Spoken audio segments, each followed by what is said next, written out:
Hi there, team. Welcome to the next installment of your Bolt Online course. This week, we are going back over what you did in the previous session where you had written your PTP, your practical, tactical, psychological plan for your race. And what we're doing here is debrief. And I've asked all of you who have raced so far, I know one of you in the group is still to race this weekend, to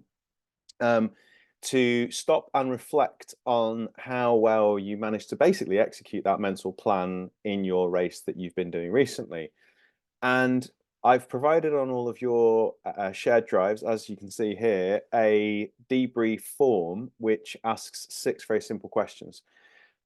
Let's get into the rationale first, and then I'll talk through how I want you to do this. So the reason why I'm being really pernickety and saying I want you to do a race debrief is because this is a hugely important learning process that your brain and your chimp will value. It might seem like after your race, when you're tired and exhausted and gathering yourself back and then thinking, oh my God, I've got my very long runs to be doing over the next few weeks, to be doing another thing. But honestly, this is one of the most crucial key things that you will do in this course. In the world of sport, professional sports psychology, the work of the sports psychologist is to really educate the athlete in whatever sport they're playing to be able to really deeply reflect on their thinking process going into what they were doing, and then actually being objective, standing back and being almost like coach to themselves in order to get the truth of what that performance was like. The thing I find working with runners at all levels is often they are very harsh critics on themselves. They're great at picking apart everything that didn't go so well, telling you about like what they got wrong or where it fell apart or what they didn't like about the performance, even when they've done really well. What we're looking for here is you're picking through your whole race, and we want you to effectively park that performance. If you're hanging on to your half marathon in a marathon training block going into your race, then clearly you're doing something very wrong. But the reason why I emphasize so much that a race scenario is a golden opportunity to really intensify your learning, your race skill, your racecraft, your thinking, your skill base is for this reason. And what happens in professional sport is you look at something like football, basketball, where the games are just coming thick and fast. The players in those sports have to be able to prepare, execute their game, come out, work out what happened, pick out the best bits, and then move on to the next thing. You've got to be able to park performance. And from that performance, recognize where you've got strengths, what you're going to do differently next time, and I know that we all think about this, and it's kind of like often a thought that is in the back of our heads where we're like, oh, yeah, yeah, I know next time in that race, I'm going to do this, I'm going to do that. But I find athletes don't stop to think about their thinking in races and what's gone well, and then saying to themselves the line, what I'm going to do in the following race or the A race that I'm training for from that experience is take that and I'm going to use it and it's gold and I've tested it and I know it works, or something approximating that is a good thing for me to have. So that's the rationale. Let's get into the nuts and bolts of it. I know time is short and you're all very busy and you're doing more miles, and more miles means less time. So put in your note, race name at the top here. And then I want you to go back to the 24 hours before your race. And maybe it was one of those races where it was a bit like it's just come up in the schedule. You're not really thinking about it. Chimp's not stressing because it's just another thing to tick off. It could be that you were pouring quite a lot of emphasis into how well this race is going to go for you. And you got the butterflies in the stomach and the pre-race thinking before your event. Whichever it was, doesn't matter. But what I want you to do is write down what was going through my head on the night before when I was doing my kit lay, when I was getting everything ready, when I had gone over my PTP, because of course you're very good students and you did everything by the book. I know. And just write down, not the, I don't want the practical and I don't want the tactical, just like what was going on in your head. What was Chimp saying to you? Did you manage yourself before you even left the house in a really good way? Did you go into leaving your house, going to the event in a fashion that you can be like really proud of and say, yeah, I got that preparation done like a pro? Then I want you to go into the actual race itself. Obviously, the few seconds before where you're on the start line, everything smells of deep heat and sweaty runners around you. Just get into the mindset. What was going through your mind? Were you excited? Were you buzzed? Were you crapping yourself? Were you a little bit of all of those things? What was going on? And I only want to know what was going through yours and Chimp's mind on that start line. Then the gun goes, off you go. You're running, you're running, you're running. And then I want you to think back to, like, a race often has different phases, even a park run or a 5K. Obviously, for a lot of you, you've done 10K upwards in that test race. So there'll be different parts where you felt really good, different parts where you felt awful. Like, what were the parts where you actually felt different mentally, maybe through this work or in a positive way to previous races you've had, and why?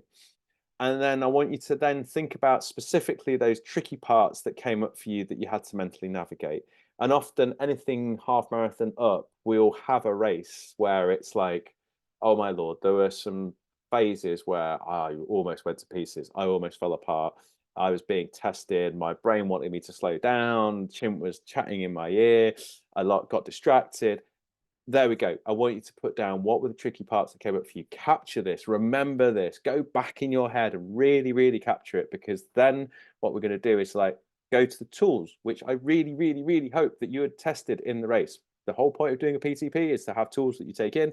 If you can't remember, go back to your PTP, find out what you wrote. What was I going to do? And sometimes we find that some people have great intentions. I'm going to do X, Y, Z. I'm going to use this skill at this point, this skill at this point. They get to the start line, forget it all. And if that's the case, that's absolutely fine. You do a dress rehearsal so you can find out what works or not. And if you didn't manage to use any skills in your race, you've got long, hard sessions and runs that you're going to do before the marathon where we can test them again. We just test and iterate the whole time.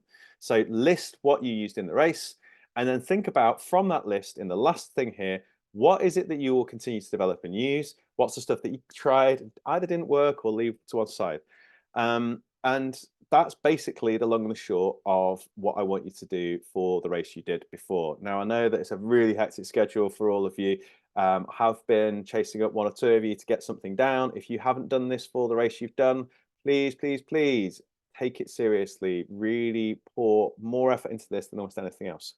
So that's the debrief, and it's sort of rolled into another aspect of your running, which I'm going to capture on this Good Friday, because I know that you've got a long holiday, long bank holiday. You're also approaching those weeks where you're going to be doing some serious volume and some very long runs.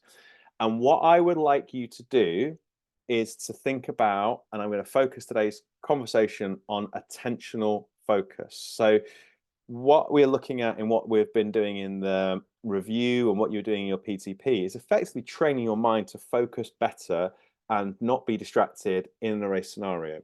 And what the lesson from today is, I've got here my book, The Psychology of Running, by myself, Dr. Noel Brick, where we're giving you the evidence from all of the research, all the elite running, and the information that we want to give you the best to take away and use in these hard sessions you're going to do, long runs you're going to do.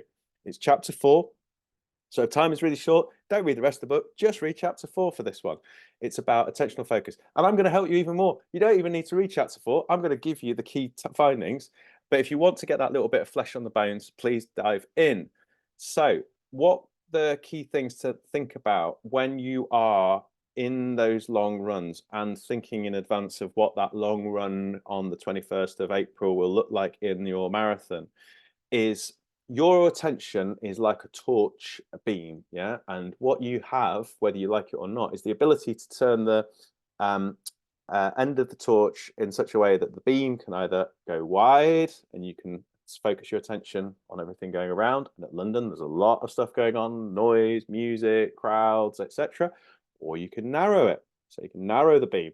You can focus in on yourself. And the best practice tends to say that the best runners have a great ability that they can shut out everything around them, focus on what's going on for themselves, and focus on particular things.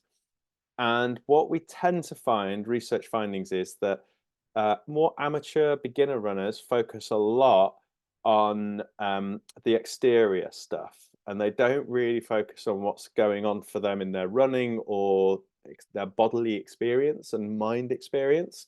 And what I mean by that is because as they're going into long endurance running, they're finding it's getting harder and tougher. They don't want to focus in on the pain, the discomfort, the hurt, the suffer.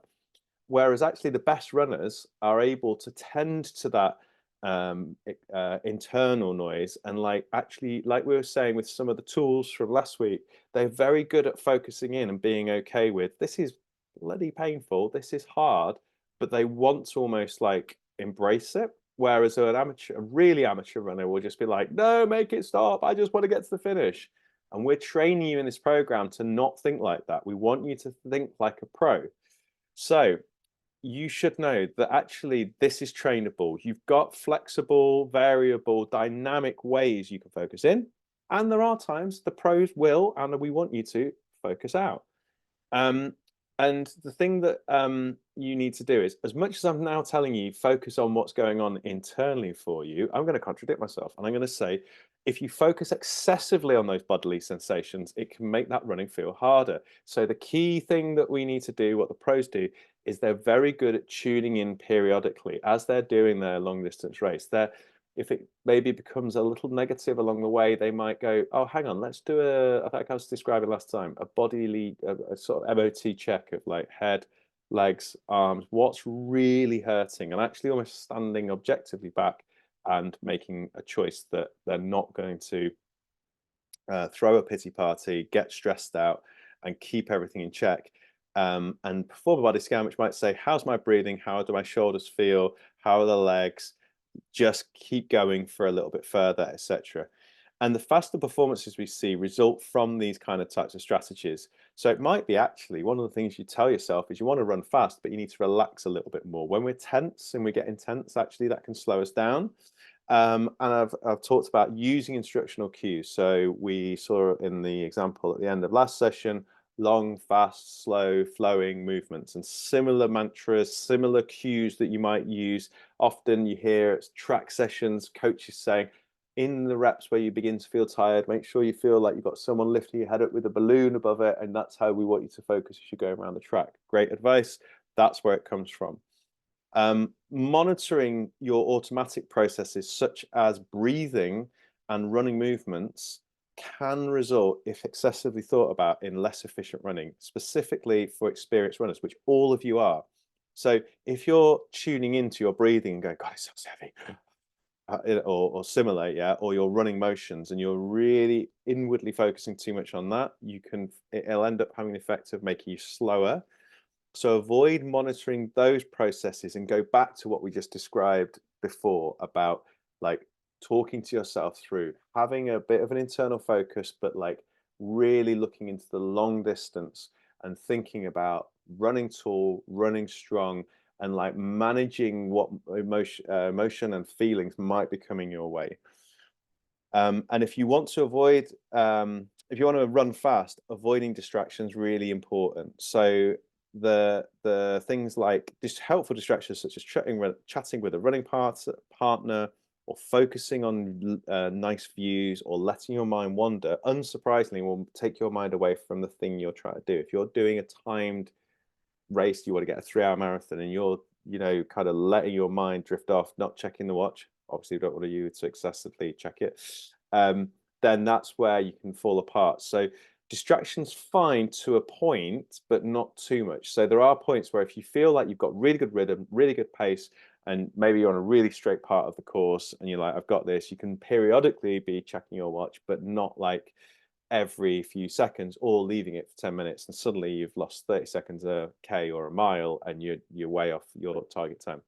So a few very pertinent things about attention, some things to go away and think about. If you've already raced, I want you to really go into the debrief, and I really want you to think about what I've said in this little lesson today about you seriously focusing your attention. And if you've got any questions or you need more advice, come back to me. Have a good week, run well, stay injury free, and we'll see you next week.